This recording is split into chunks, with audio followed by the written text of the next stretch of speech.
Hello students, मैं आप लोगों को इस वीडियो में विज्ञान सब्जेक्ट के 4 नंबर वाले महत्वपूर्ण प्रश्न यहाँ पे बताने वाला हूँ। इनकी आपको अच्छे से तैयारी कर लेना है, ये वार्षिक पेपर के लिए है। तो चलो देख लेते हैं प्रश्नों को।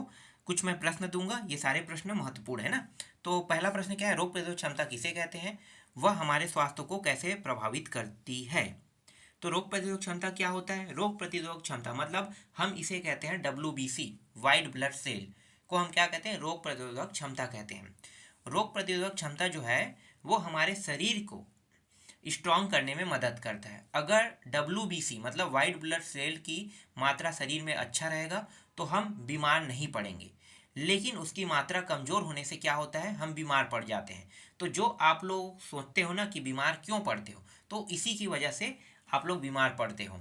रोग प्रतिरोधक क्षमता जो है, जिसे हम WBC कहते हैं, उसकी मात्रा कम हो जाने से ये एक प्रकार से देखो, वाइट ब्लड सेल कह रहे हैं, जबकि हमारा ब्लड का कलर कौन सा होता है, रेड होता है। तो उसमें ना एक वाइट कलर का क्या पाया जाता है, वाइट ब्लड पाया जाता है, जो ब्लड के साथ मिला होता है, जिसे शायद हम प्लाज्मा के रूप में देखना अक्सर उसका उपयोग किया जाता है। उसमें बहुत सारे ना प्रोटीन, बहुत सारे मिनरल, बहुत सारे चीज़ रहते हैं जो हमारे शरीर को स्ट्रांग बनाने में मदद करता है।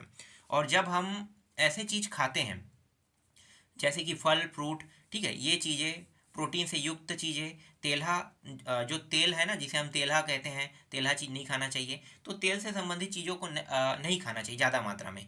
तो वो क्या करता है, वो डब्ल्यू बी सी को कम करता है, वो शरीर को ये नुकसान करता है। तो जो WBC है वही क्या है, हमारे शरीर के स्वास्थ्य को मजबूत बनाता है। अगर वो स्ट्रांग है तो हम आसानी से बीमार नहीं पड़ेंगे। अगर वो कमज़ोर हो गया है तो कोई भी किसी ऐसे व्यक्ति के संपर्क में आने से जिनको नॉर्मल सर्दी है ना उनके संपर्क में आने से आप बहुत आसानी से ना इन्फेक्टेड हो जाओगे। तो ये जो रोग प्रतिरोधक क्षमता है ये WBC ही है। तो आपको अब समझ में आ गया रोग प्रतिरोधक क्षमता क्या। अब इसके बारे में आप जितना चाहो उतना लिख सकते हो, थोड़ा सा लिखना है, ज़्यादा नहीं। जब ये प्रश्न आएगा तो आपको लिख लेना है, ठीक है। संक्रामक रोग और असंक्रामक रोग के बीच क्या भिन्नता है। देखो, संक्रामक रोग जो है वो फैलने वाला रोग है, उसे संक्रामक रोग कहते हैं। जैसे कि एग्जाम्पल मैं कहूँगा, कोरोना।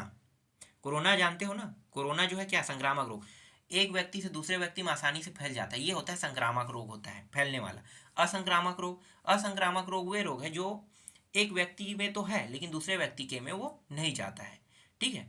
तो ये कहलाता है असंक्रामक रोग कहलाता है। अब प्रत्येक में भिन्नता मैंने बता दिया, कुछ कुछ आप लिख सकते हो अपने शब्दों में। प्रत्येक रोग का उदाहरण कह रहा है, तो आप कोरोना भी बोल सकते हो, ठीक है, सर्दी जुकाम बोल सकते हो, वायरस तो है ना, सर्दी जुकाम भी है। और डिप्थीरिया उसका इसमें बोल देना, असंक्रामक रोग में बोल देना, ठीक। तो इस तरह संक्रामक असंक्रामक के एक एक एग्जाम्पल भी मैंने बता दिए। पुनर्चक्रण को परिभाषित करें, इससे होने वाले लाभों को समझाइए। देखो, पुनर्चक्रण दो प्रकार के हैं। एक तो फसल के लिए पुनर्चक्रण, यहाँ पे फसल पुनर्चक्रण नहीं लिखा है, और या तो ये प्लास्टिक पुनर्चक्रण होगा, मुझे भी पता नहीं कि ये पुनर्चक्रण फसल पुनर्चक्रण है कि प्लास्टिक। मैं दोनों के बारे में बता देता हूँ। देखो, फसल पुनर्चक्रण क्या होता है, बड़े पौधे के साथ छोटे पौधे को बोना क्या कहलाता है, देखो, बड़े पौधे के साथ छोटे पौधे को बो दिया जाता है। और इसका कारण क्या है, इसका कारण ये है कि भूमि की जो उपजाऊ क्षमता है वो बना रहे। और जब ठंड के दिन आते हैं ना, तो उस समय नाइट्रोजन युक्त पौधा, जैसे कि राहेर जो उपयोग किया जाता है, राहेर का उपयोग करते हैं ना, अरहर जिसे हम बोलते हैं, और सिंपल भाषा में हम राहेर बोलते हैं उसे। तो जो अरहर का फसल है उसके साथ क्या बो दिया जाता है, छोटे फसल, सोयाबीन या फिर मूंगफली बो दिया जाता है। तो वो जो अरहर का फसल है ना, उसके जो जड़ है उसमें राइजोबियम पाया जाता है, जो भूमि की उर्वरक क्षमता को बढ़ाने का काम करता है। समझ में आ गया। तो इस तरह से छोटे पौधे के साथ बड़े पौधे को बो देना ही पुनर्चक्रण कहलाता है। और होने वाला लाभ क्या है, भूमि को उपजाऊ क्षमता को बढ़ाना, ये उसका लाभ है। दूसरा प्रकार जो है वो है प्लास्टिक की उपयोग करना। तो प्लास्टिक का हम क्या कर सकते हैं, पुनर्चक्रण कर सकते हैं, बिल्कुल। फेंकने के वजह से अगर हम उसे फेंकते हैं तो क्या होगा, जमीन जो है वो प्रदूषित होगा। तो इससे अच्छा है कि प्रदूषण ना बढ़ा के उसे क्या करेंगे, उसे पुनर्चक्रण के लिए फैक्ट्री में भेज दिया जाता है, फिर गला के फिर वो प्लास्टिक फिर यूजफुल हो जाता है। तो ये भी पुनर्चक्रण कहलाता है। तो इसमें लाभ भी बता दिया मैंने, हानि भी बता दिया, जो पूछेगा आप बता देना। यहाँ पे फसल का है, ये भी मुझे कन्फर्म पता नहीं है कि फसल से संबंधित पूछ रहा है किससे, कचरा प्रबंधक से संबंधित चार आर का विस्तृत वर्णन कीजिए कह रहे हैं। मतलब ये चार वर्णन करना है। तो कचरा प्रबंधक, अब कचरा प्रबंधक के बारे में आप क्या बता सकते हो? जैसे सिटी एरिया में देखे होंगे, ठीक है, तो आजकल क्या चलते हैं, एक रेला चलता है, उस रेला में कचरा डाल देते हैं। तो प्रबंधक की मैनेजमेंट के बारे में आपको बताना है कि किस प्रकार से है, तो ये आप अपने शब्दों में बता सकते हो। अब गति के तीन समीकरणों को लिखकर उसमें प्रयुक्त संकेतों का अर्थ बताइए कह रहे हैं। तो गति के तीनों समीकरण गति वाले अध्याय में आपको मिल जाएगा। और ये जो अथवा प्रश्न है, एक रेलगाड़ी विरामावस्था से चलना प्रारंभ करती है और 5 मिनट में 72 किलोमीटर प्रति घंटा वेग प्राप्त कर लेती है। यह यदि रेलगाड़ी एक समान त्वरण से चले तो निम्न को परिकलित कीजिए कह रहा है ना। तो ये भी उसी अध्याय से है, गति वाले अध्याय से। और ये जो त्वरण और वेग है ना, ये भी गति वाले से होना चाहिए मेरे हिसाब से, गति वाले से होना, कार्य या ऊर्जा से भी हो सकता है, ये मैं क्लियर तो नहीं हूँ। आगे देखो, कुडुमसर गुफा के बारे में आपको बता देता हूँ। कुडुमसर गुफा फेमस क्यों है, बहुत ज़्यादा चर्चित क्यों है? कुडुमसर गुफा जो है ये बहुत ज़्यादा चर्चित इसलिए है क्योंकि यहाँ पे जो पाए जाने वाले मछली है ना, वो मछली अंधी है। और अंधी होने का कारण क्या है? अंधी होने का कारण है कि वहाँ ना सूर्य का प्रकाश नहीं पहुँच पाता। कहाँ? गुफा में। गुफा में सूर्य का प्रकाश नहीं पहुँच पाता। तो सूर्य के प्रकाश नहीं पहुँच पाने के कारण वो मछली जो है वो क्या हो जाते हैं? अंधी। भाई किसी व्यक्ति को बहुत लंबे समय से आप अंधेरे में रख दो ना, तो अंधेरे में रख दोगे तो क्या होगा? उसके आंखों की रोशनी चली जाएगी। सिंपल सी बात है, आंखों की रोशनी चली जाएगी। तो अंधी जो मछली है ना, वहाँ जन्म से अंधी नहीं होती, वो वहाँ पे सूर्य का प्रकाश नहीं जा पाने के कारण वो अंधी होती है। ठीक है, ये इसका ओरिजिनल आंसर है। इसके बाद उष्माक्षेपी उष्माशोषी अभिक्रिया को उदाहरण देकर समझाइए। तो ये आप लोग देख लेना, ये तो आसानी से मिल जाएगा, गूगल में भी सर्च मारोगे तो भी ये उत्तर बता देगा। गुरुत्वाकर्षण के सार्वत्रिक नियम का क्या महत्व है, ये गुरुत्वाकर्षण वाले अध्याय में आपको मिल जाएगा। ठीक है, और ये आरा तिरछा पद्धति, ये जो प्रश्न है ये आपको उसका उत्तर मिलेगा रासायनिक आबंध वाले में मिल जाएगा। और ये एम द्रव्यमान की वस्तु में पृथ्वी द्वारा उत्पन्न त्वरण का सूत्र व्युत्पन्न कीजिए तथा इसके मान की गणना कीजिए। अब गणना वाला है तो इसको मैं बोल के नहीं बता सकता। ठीक है, यहाँ पे ये भी प्रश्न वैसे से संबंधित है। ठीक है, अथवा जो प्रश्न दिया हुआ है, ये गेंद ऊर्ध्वाधर दिशा की ओर 49 मीटर प्रति सेकंड के वेग से फेंकी जाती है, परिकलन कीजिए कह रहा है। चलो आगे देखते हैं। यहाँ पे देखो एक प्रश्न दिखाई दे रहा है आपको। हाँ, यहाँ पे दो प्रश्न है। देखो, रोगों से बचने व रोकथाम के क्या क्या उपाय हैं। तो रोगों से बचने और रोकथाम के क्या क्या उपाय हैं? सिंपल सी बात है, कोरोना जब आया तो आप लोगों को पता चल गया होगा कि रोगों से हम कैसे बच सकते हैं। तो एक तो है, अगर वो संक्रमित रोग है तो हम मास्क लगा के बच सकते हैं। ठीक है, लेकिन संक्रमित रोग नहीं है, कुछ ऐसे रोग हैं जो पॉल्यूशन से फैल रहा है, गंदगी से, जैसे दूषित जल, तो पानी को स्वच्छ पीना चाहिए, इस प्रकार से बच सकते हैं। तो रोगों के बचने के कई तरीके हैं, जैसे मैंने अभी दो बता दिया। अब आप और सोच सकते हो कि कैसे हम बच सकते हैं, सोच सकते हो ना, 4 लिखना है आपको कम से कम, तो 4 तो सोच सकते हो, 2 तो मैंने बता दिया। ठीक है, आगे देखते हैं। ध्वनि क्या है, निम्न को समझाइए कह रहा है। ध्वनि क्या होता है? ध्वनि का मतलब होता है एक ऐसा आवाज जो हमें स्पष्ट रूप से सुनाई दे, उसे हम क्या कहेंगे? ध्वनि कहेंगे। तो ध्वनि को समझाइए कह रहे हैं। कैसे समझाओगे ध्वनि को? ध्वनि को आप समझा सकते हो, अगर हम किसी वस्तु को पीटते हैं तो उससे एक साउंड निकलता है, एक मतलब एक आवाज निकलता है, उसी आवाज को हम ध्वनि कहते हैं। और ध्वनि जो है वो अलग अलग प्रकार की होती है। किसी ठोस मेटल को पीटते हैं तो अलग प्रकार की ध्वनि आती है, किसी कमजोर मेटल को पीटते हो तो अलग प्रकार की, मतलब हर प्रकार के अलग अलग मेटल में हर अलग अलग प्रकार की ध्वनि आती है। तो आप इस तरह से पूरा समझा सकते हैं। इसमें अ दिया है तरंगदैर्घ्य और आयाम दिया है। तरंगदैर्घ्य क्या होता है? तरंगदैर्घ्य जो है ये प्रकाश से संबंधित होता है ना, ये ध्वनि से संबंधित नहीं होता है, याद रखना। तरंगदैर्घ्य और आयाम जो दिया है ना, ये ध्वनि का टॉपिक नहीं है, ये है प्रकाश का टॉपिक। तरंगदैर्घ्य हमेशा प्रकाश में काम करता है। तो तरंगदैर्घ्य सबसे ज़्यादा किसका होता है? बैंगनी की लाल, ये पता होगा।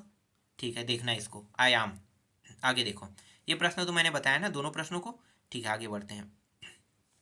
गति के तीनों समीकरणों को बता दिए तो फिर इसको देखने की जरूरत नहीं है, अथवा कोई सिर्फ देख लेंगे। ठीक है, एक एथलीट वृत्तीय पथ जिसकी त्रिज्या r मीटर है का एक चक्कर 44 सेकंड में लगाता है तो 1 मिनट बाद वह कितनी दूरी तय करेगी। ठीक है, ये भी गति से संबंधित वाले अध्याय में ही मिल जाएगा इसका उत्तर। ये जो प्रश्न है आपको दिखाई दे रहा है गुरुत्वाकर्षण के सार्वत्रिक नियम का महत्व बताइए, तो ये गुरुत्वाकर्षण वाले अध्याय मिल जाएगा। और ये अथवा भी मिल जाएगा, एम द्रव्यमान की वस्तु में पृथ्वी द्वारा उत्पन्न त्वरण का सूत्र व्युत्पन्न कीजिए तथा इसके मान की गणना कीजिए। ठीक है, यहाँ पे देखो बोर के परमाणु मॉडल की व्याख्या कीजिए कह रहा है। इसके बाद यहाँ पे देखो ये पेट्रोलियम वाला है, कोयला पेट्रोलियम वाला जो टॉपिक है उसमें आपको ये देखने को मिलेगा। तो पेट्रोलियम के प्रभाजी आसवन से प्राप्त उत्पाद कौन कौन से, इसके क्या उपयोग है। और इसके बाद इसमें अथवा भी दिया हुआ देख लो, जीवाश्म ईंधन के बढ़ते उपयोग का पर्यावरण पर पड़ने वाले प्रभाव का वर्णन कीजिए। तो ये तो सरल सरल प्रश्न है ना, क्या प्रभाव पड़ता है जीवाश्म ईंधन के उपयोग से? प्रदूषण होता है, पता है ना, किसी चीज़ को जलाओगे तो क्या होगा, प्रदूषित होगा। तो जीवाश्म ईंधन क्या, कोयला तो जीवाश्म ईंधन है ना, तो उसे जलाओगे तो क्या होगा, धुआं आएगा। धुआं से क्या होगा, प्रदूषण बढ़ेगा। प्रदूषण बढ़ने से क्या होगा, तापमान में वृद्धि होगा। तापमान में वृद्धि होगा तो क्या होगा, पर्यावरण जो है पूरी तरह से चेंज होने लगेगा, जिसे हम क्लाइमेट चेंज कहते हैं ना, वातावरण पूरा चेंज हो जाता है। और उसके नुकसान क्या होते हैं, उसके नुकसान होते हैं अचानक बारिश होना, अचानक बर्फ पड़ने लगता, मतलब बर्फ के साथ बारिश होने लगता है। तो ये सब परिणाम है वर्तमान में अभी देखने को मिल रहा है। चलो आगे देखते हैं, जिसे हम प्राकृतिक आपदा के रूप में देखते हैं। देखो ये 4 वाला मैंने बता दिया। जैविक खाद बनाने की विधि का वर्णन कीजिए, ये देख लेते हैं। ठीक है, जैविक खाद बनाने की विधि का वर्णन कीजिए। जैविक खाद कैसे बनाते हैं, जितने भी फल फूल है, पेड़ पत्तों के पौधे हैं, गोबर है, इन सभी को एक जगह डंप किया जाता है और डंप करके सड़ाया जाता है। सड़ाने के बाद खाद बनता है, उसी को हम जैविक खाद कहते हैं। ठीक है, जैविक खाद 2 प्रकार से बनता है, एक तो केचुआ वाला होता है और एक होता है नाडेप टैंक वाला होता है। नाडेप टैंक डायरेक्ट कचरा फेंक दो, जिसे हम आज के ज़माने में क्या कहते हैं, अब तो आप लोग जानते नहीं होंगे, पर गाँव में ना घुरवा नाम का एक शब्द होता था। ठीक है, गाँव में घुरवा, जिसे वर्तमान में आज हम उसे नाडेप कह सकते हैं। नाडेप टंकी, नाडेप टंकी सेम घुरवा की तरह होता है। जितने भी हमारे घर में जो कचरा निकलता है, जैसे कि जानवर के द्वारा, जैसे गोबर रहता है ना, गोबर उसको घुरवा में फेंक दिया जाता है, पेड़ पौधों के पत्ते, इन चीज़ों को फेंक दिया जाता है। और जो फल फ्रूट के सब्जियों के जो अवशेष है उनको उसमें फेंक दिया जाता है। तो वो क्या कुछ समय के बाद, मतलब 2-3 महीना, 4-6 महीने के बाद सड़ गल के क्या बन जाता है, खाद बन जाता है। ये जैविक खाद है। तो जैविक खाद ये वाला जो है नाडेप प्रक्रिया से बनता है, इसे हम नाडेप प्रक्रिया कह सकते हैं। ठीक है जी। और एक होता है केचुआ, होता है वर्मी कंपोस्ट वाला, जिसमें केचुआ क्या करता है, उसे खाता है और उसके बाद वो खाद बन जाता है, जिसे वर्मी खाद कहते हैं। 2 प्रकार के होते हैं। इसके बाद देखो यहाँ पे एक कार सीधे सड़क पर समान त्वरित गति से गति कर रहा है। विभिन्न समयों पर कार का वेग निम्नलिखित है, तो इसका वेग समय ग्राफ खींचिए कह रहा है। तो यहाँ पे टी समय है और चाल दिया हुआ है। ठीक है, इसको ये मिल जाएगा, आपको देख लेना इस प्रश्न को। चलो आगे देखते हैं। इसके बाद है यहाँ पे, ये अथवा प्रश्न में है, ये भी देख लेना। ठीक है, आगे देखो, अपनी पसंद के किसी जीव के प्राकृतिक वास के जैविक और अजैविक घटकों का उदाहरण सही समझाइए। जैविक और अजैविक घटक क्या है, जिसमें जीव उपस्थित है उसे जैविक कह सकते हो, जो निर्जीव है उसे अजैविक कह सकते हो। यही तो अंतर है ना। जैविक जिसमें जीवन है, जैसे कि पेड़ पौधे क्या है, जीवित चीज़ है, मनुष्य जीवित चीज़ है, जैविक है। अजैविक क्या है, अजैविक का मतलब वो है जो निर्जीव, जैसे पत्थर। ठीक है, पत्थर, कंकड़ पत्थर, ये सब चीज़ क्या है, ये मृत है, तो अजैविक हो गया ये। तो इस तरह से आप बता सकते हो। इसके बाद यहाँ पे ग्राफी विधि से गति के द्वितीय तीनों नियम की बात कर लें तो यहाँ पे देखने की और ज़रूरत नहीं है। ठीक है, तीनों नियम को देख लिया तो तीनों नियम को आपको देख लेना है। तो ये दूसरा नियम तो यहाँ पे आ रहा है। ठीक है, तो वहीं पे देख लेना आप लोग शुरू वाले प्रश्न में। एक रेलगाड़ी वाला है, ये भी गति से संबंधित वाला टॉपिक मिल जाएगा, ये भी हमने देखा है शायद। ठीक है, ये भी हमने बता दिया है। चलो आगे देखते हैं। त्वरण और इसके वेग में प्राप्त करने की रेलगाड़ी द्वारा चली, ये भी मैंने बता दिया है, इसको भी नहीं देखना है। गुरुत्वाकर्षण के सार्वत्रिक नियम का क्या महत्व है, शायद बता दिया, क्या नहीं बताया, तो गुरुत्वाकर्षण वाले अध्याय में इसका उत्तर मिल जाएगा। और 2 विभिन्न द्रव्यमान वाली वस्तु एक साथ पृथ्वी पर क्यों पहुंचती है, क्या दोनों वस्तु पर लगने वाला गुरुत्वाकर्षण बल बराबर है। देखो एक चीज़ मैं ऐसी आपको बता देता हूँ, 2 विभिन्न द्रव्यमान की वस्तु, अगर उसकी आकृति सेम हो ना, सेम हो आकृति, तो दोनों जो है विभिन्न द्रव्यमान की वस्तु ना एक साथ जमीन पे गिरेगी, आकृति सेम होने पर। मान लो लोहे का मैं क्या बना देता हूँ, एक पंखा टाइप से बना देता हूँ। ठीक है, एक प्लेट बना देता हूँ। और कागज़ का क्या बना दूंगा, वजन में देखो, वजन में अंतर है, थोड़ा सा समझो इसको। वजन में मैं क्या करूँगा, उस जितने भी कागज उसको लपेट दूंगा, ठीक है, और उससे कम वजन रखूँगा। तो कौन पहले गिरेगा, प्लेट पहले गिरेगा कि कागज के द्वारा जो गेंद बनाया है वो पहले गिरेगा? वजन में तो लोहा ज़्यादा वजनदार रहेगा ना, लेकिन लोहा पहले नहीं गिरेगा, गिरेगा गेंद। क्यों? क्योंकि जो ना जितना ज़्यादा सिकुड़ा हुआ होता है, ठीक है, चाहे उसका वजन कम क्यों ना हो, वो पहले गिरेगा। और जितना ज़्यादा फैला रहता है उसको हवा काटता है, नीचे आने में क्या करता है, काटता है। इसीलिए एरोप्लेन में देखना पंख लगा होता है, वो क्या करता है, हवा को काटने का काम करता है, इसीलिए पंख लगा दिया जाता है। तो यही अंतर है इसमें। इसके बाद थॉमसन द्वारा प्रस्तावित परमाणु डाल्टन के परमाणु से आप क्या समझते हैं? और ये तो ऑक्सीजन और नाइट्रोजन के बारे में बताया है। तो परमाणु क्रम परमाणु भार दोनों दिया है। संयोजी इलेक्ट्रॉन ज्ञात कीजिए कह रहे हैं। संयोजी इलेक्ट्रॉन ज्ञात करें। बाहरी कोष में पाए जाने वाले इलेक्ट्रॉनों को ही संयोजी इलेक्ट्रॉन कहते हैं। पता नहीं होगा तो याद रखना, ठीक है। अगर ये प्रश्न आता है कि संयोजी इलेक्ट्रॉन किसे कहते हैं, तो परमाणु के बाहरी कोष में जो इलेक्ट्रॉन पाए जाते हैं उसे हम संयोजी इलेक्ट्रॉन कहते हैं। और इसे निकालते कैसे हैं? पहले कक्ष में 2 इलेक्ट्रॉन रहते हैं, जैसे आप देखे होंगे, एक पृथ्वी है, ठीक है, और पृथ्वी किसका चक्कर लगा रहा है? पृथ्वी बस नहीं, ग्रह बहुत सारे हैं ना। तो 8 ग्रह, पहले 9 ग्रह था, अब 8 ग्रह हो गया है। तो 8 ग्रह है, तो सूर्य क्या है, केंद्र में। तो सूर्य को आप मान लो प्रोटॉन मान लो, ठीक है। इलेक्ट्रॉन क्या करता है, चक्कर लगाता है, ठीक है। तो इलेक्ट्रॉन जैसे पृथ्वी है, बुध ग्रह, ये सब इलेक्ट्रॉन है समझो, वो चक्कर लगाएगा। तो पहले कक्ष में 2 इलेक्ट्रॉन होंगे, पहले कक्ष में 2, दूसरे कक्ष में 8, फिर तीसरे कक्ष में 2 होना चाहिए या तो 8 होना चाहिए। तो यही अंतर है। अगर यहाँ पे देखो ये कितने हैं, यहाँ पे यहाँ पे दिया है ऑक्सीजन का परमाणु क्रमांक है 8 है, मतलब यहाँ पे कितने इलेक्ट्रॉन हैं? बाहरी कोष में 6 इलेक्ट्रॉन है और इसमें कितने हैं? इसमें 5 इलेक्ट्रॉन है, ठीक है। तो इस प्रकार से ये बता सकते हो। टीकाकरण क्या है समझाइए। तो टीकाकरण क्या है भाई? टीकाकरण सिंपल सी बात है, जो छोटे बच्चे हैं ना उसको टीकाकरण किया जाता है। और क्यों किया जाता है? क्योंकि वो रोग से बचाने के लिए। तो टीकाकरण का मतलब ही होता है छोटे बच्चों को रोग से बचाने के लिए जो इंजेक्शन मतलब जन्म के कुछ सालों बाद दिए जाते हैं, उसी को हम क्या कहते हैं, टीकाकरण कहते हैं, ठीक है। ये इसकी परिभाषा है। तो आप बता सकते हो कैसे कैसे होता है पूरा प्रक्रिया। आंगनबाड़ी कार्यकर्ता लगाते हैं, आंगनबाड़ी कार्यकर्ता के साथ नहीं, आंगनबाड़ी कार्यकर्ता नहीं, वो तो पोलियो में बता रहा था। वो ये जो नर्स है वो गांव में घरों घर घूमते हैं ना छोटे बच्चों के लिए। अगर हम उसके पास जाते तो ठीक है, नहीं जाते हैं तो वो लोग पता करने आते हैं कि गाँव में कि किसी के घर में छोटा बच्चा थोड़ी है, छूटा थोड़े हैं, तो वो पता करने आते हैं ना, तो वही चीज टीकाकरण कहलाता है। रोग होने के कारक बताइए। रोग होने के कारक क्या है? WBC वाला जो सबसे पहले मैंने बताया था वही चीज़ बताना है।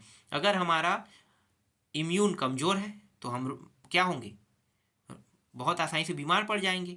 इम्यून हाई है तो हम आसानी से बीमार नहीं पड़ेंगे। और जो इम्यूनिटी है इसी को हम WBC कहते हैं, वाइट ब्लड सेल। तो ये याद रखना इसे। तो अभी मैं जितना प्रश्न आपको दे रहा हूँ ये सारे प्रश्न महत्वपूर्ण है, अच्छे से तैयारी इनका कर लेना।